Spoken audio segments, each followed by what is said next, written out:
Olá! Hoje o programa fala sobre o consumo no Brasil. Calcula-se que nas últimas décadas cerca de 12 milhões de brasileiros tornaram-se consumidores e passaram a ter acesso a bens e serviços que anteriormente nem poderiam desejar. No entanto, o crescimento do mercado consumidor não parece estar aliado à garantia dos direitos essenciais dos cidadãos. E para falar mais sobre esse assunto, o Conexões de hoje traz o presidente do Instituto Brasileiro de Estudo e Defesa das Relações de Consumo de Goiás, Wilson Rascovitch. Olá, Wilson, muito obrigada pela presença. Eu que agradeço o convite. E também contamos com a presença do professor Ricardo Barbosa, mais uma vez, que faz parte do mestrado interdisciplinar em Direitos Humanos aqui da UFG. Obrigada, professor, novamente. Eu que agradeço. Bom, mas antes de começarmos o debate, você confere agora uma matéria especial, que fala um pouco sobre os consumidores brasileiros e sobre as principais reclamações. O Brasil tem passado por várias mudanças econômicas nas últimas décadas, que elevaram a renda dos cidadãos e levaram ao aumento no consumo. Segundo uma pesquisa feita pela Fundação Getúlio Vargas, quase metade da população brasileira é de classe média. Já são mais de 49% de brasileiros incluídos na classe C. Em termos absolutos, são quase 93 milhões de pessoas.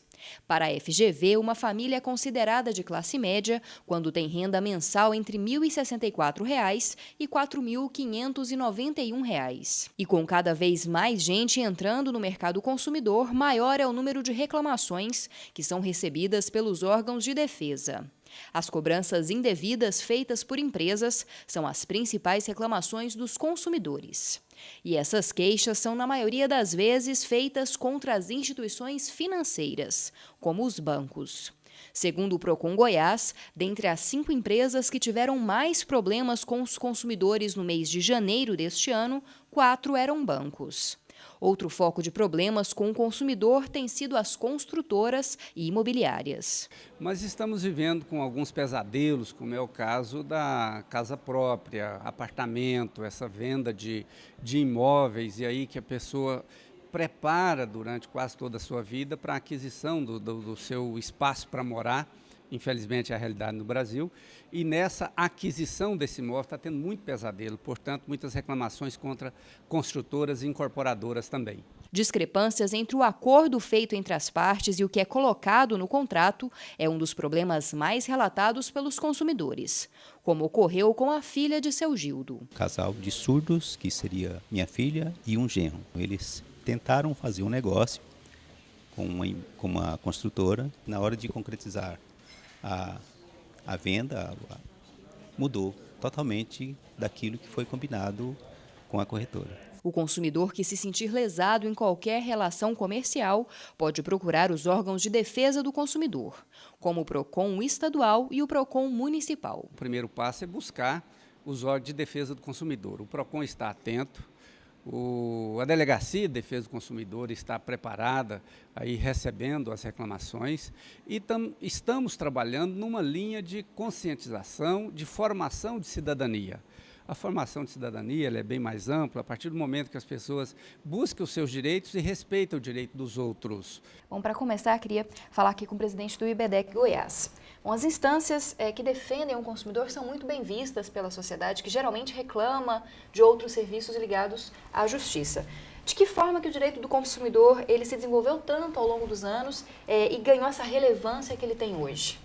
Bom, com a criação do Código de Defesa do Consumidor, que foi feita em 11 de setembro de 90, ela vem dando amparo para o consumidor. O nosso problema é que, na maioria das vezes, o consumidor não vai atrás dos seus direitos. Eu coloco, pelos atendimentos que nós fazemos no IBDEC, que hoje, média de 30% só que vai atrás dos seus direitos. A maioria não vai. E é onde que, com esse desrespeito e essa... com o consumidor não indo atrás, é que continua, então, que nem no caso que a gente viu na matéria, as construtoras mesmo continuam abusando do consumidor. Por quê? Se 30% só é que vai atrás dos seus direitos, continua do jeito que está, que eles vão estar ganhando dinheiro. Nos bancos, a mesma coisa, as reclamações também são grandes, mas a maioria do consumidor não sai da sua casa para ir lá reclamar por causa de R$1, vamos colocar que foi debitado na sua conta. Agora, se a gente colocar R$1 de 1 milhão que possuem contas bancárias, o banco já ganhou em cima. Né? Então é onde que o consumidor ele tem que procurar os direitos. É onde que, mesmo você tendo aí uma dor de cabeça, muitas vezes indo em órgãos de defesa do consumidor, no PROCON, PROCON estadual, municipal, IBDEC e outros órgãos de defesa do consumidor, mesmo você tendo esse problema, toda essa dor de cabeça, compensa. Né? Porque sempre tem que colocar que se a justiça vai demorar 2, 3 anos para julgar aquilo, mas vai julgar com juros e correção monetária. Então aquele consumidor não vai sair perdendo. Então é interessante que o consumidor procure sempre os seus direitos. O código ele é interessante, ele protege, já existe um projeto para fazer a mudança desse código, principalmente com relação às compras pela internet, com relação ao comprometimento de renda, já que nós temos aí também a utilização, na maioria das vezes, com o crescimento, né, da classe C, o comprometimento de mais de 30% da sua renda comprando, adquirindo produtos, já que o próprio governo incentiva o consumidor a fazer isso. Então é onde que o código dá amparo, basta que ele vá procurar os seus direitos. Geralmente o consumidor sai ganhando quando há uma reclamação. Sim, tranquilamente. Logicamente que também tem aqueles consumidores que gostam também de tirar proveito. Né? Muitas vezes você, aqui no estado de Goiás mesmo, e em outros estados, mas eu verifico muito aqui com a questão que nem de revisional de carro. Então, hoje também aquele consumidor também tenta tirar proveito, que é o quê? Ele faz a aquisição do carro, no outro mês ele já procura um advogado para pedir a revisão do carro. Né? Ora, isso não está certo. Quando ele comprou, ele já sabia das taxas de juros e já sabia também com relação ao valor da sua parcela. Né? Então, o que ele está utilizando aí já é a má-fé. Então, também depende também como é utilizado também o Código de Defesa do Consumidor.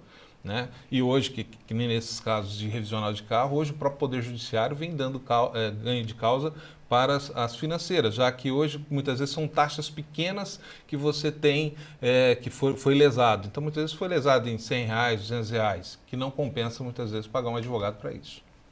Bom, professor, mudando um pouquinho de foco, a gente vê que o direito do consumidor ele é muito valorizado, as pessoas acreditam quando têm interesse, vão atrás, mas de uma forma oposta, às vezes os direitos humanos, que deveriam vir em primeiro lugar, não são tão valorizados. É porque, primeiro, a gente podia dividir isso em 2 blocos. Né? Como é que se dá o acesso hoje no Brasil, né, à cidadania? Então, a matéria que vocês passaram aí fica muito claro.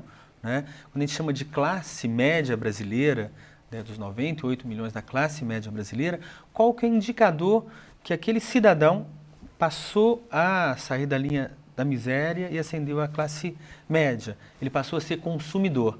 Ele tem uma renda média familiar que permite ele consumir.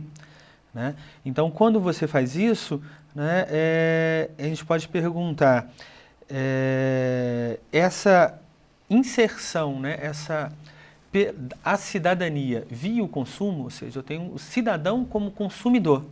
Então, aí eu tenho uma demanda cada vez mais crescente nos órgãos de defesa do consumidor, né? Mas isso é todo um caminho que ficou para trás. E a escolaridade? Né? A escolaridade, né, não acompanha no mesmo ritmo do crescimento da renda, do crescimento econômico. Né? Isso é muito importante para responder a sua questão. Né? Porque uma coisa é me ver como consumidor, a outra coisa é me ver como sujeito de direito. Né? É como que eu só pudesse realizar minha cidadania através do consumo, nos limites do consumo.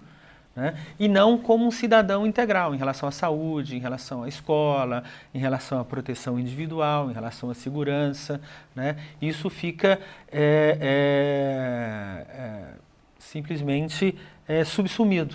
Né? O cidadão que está focado, né, que ele conseguiu ascender, que ele conseguiu ser notado, ele conseguiu ser visto pelas políticas públicas, mas através do incentivo ao consumo, quando o Dr. Wilson colocou ampliação do crédito, né, passou a ter uma conta bancária, passou a ter carteira assinada, né, mas ele não se vê ainda como um sujeito pleno de direitos, né, que mora num lugar, tem uma determinada cor, tem um desejo, né, desejo sexual, ele não se vê plenamente como um sujeito de direito. É como se a cidadania dele tivesse resumida, limitada ao direito a consumir, né? E como se isso não tivesse ligado a toda uma outra rede de direitos. Vamos pegar no limite disso, né? Vamos pegar o rolezinho. O rolezinho está nessa encruzilhada, né? O rolezinho só é possível nesse sentido de ir ao shopping massivamente, e massivamente essa classe que você mostrou na sua reportagem, né? Só que ele vai massivamente ao shopping e é questionado, né? Que população é essa? O que veio fazer aqui? Né? Que esse povo que nunca veio aqui está fazendo aqui? Né? Então, essa discussão... Então, você tem todo um sistema alimentando a discussão do consumo, desde o governo, a propaganda, o marketing, as lojas, né? Está absolutamente integrado, está absolutamente falando a mesma coisa. E quando um cidadão resolve consumir 300, 400 reais para dar um rolezinho, isso gera um absurdo. Como é que faz isso? O comprometimento da renda, essa pessoa não podia gastar isso, né? Então, eu falei assim, então, há um ruído aí que está mal explicado. Não é a sociedade de consumo que a gente vive? O crescimento não é medido pela renda média e pelas pessoas consumir. E quando as pessoas passam a consumir, isso passa a ser um problema, né? Então, o funk da ostentação está bem nesse limite, né? O direito a consumir, o direito a se mostrar, o direito a frequentar, né? E quando ele faz isso, uma série de outros direitos que lhes foram negados, ou então não foram pensados como políticas públicas, né? Bom, a gente vai para um rápido intervalo, a gente continua falando sobre o consumo no Brasil e também sobre direitos humanos no próximo bloco.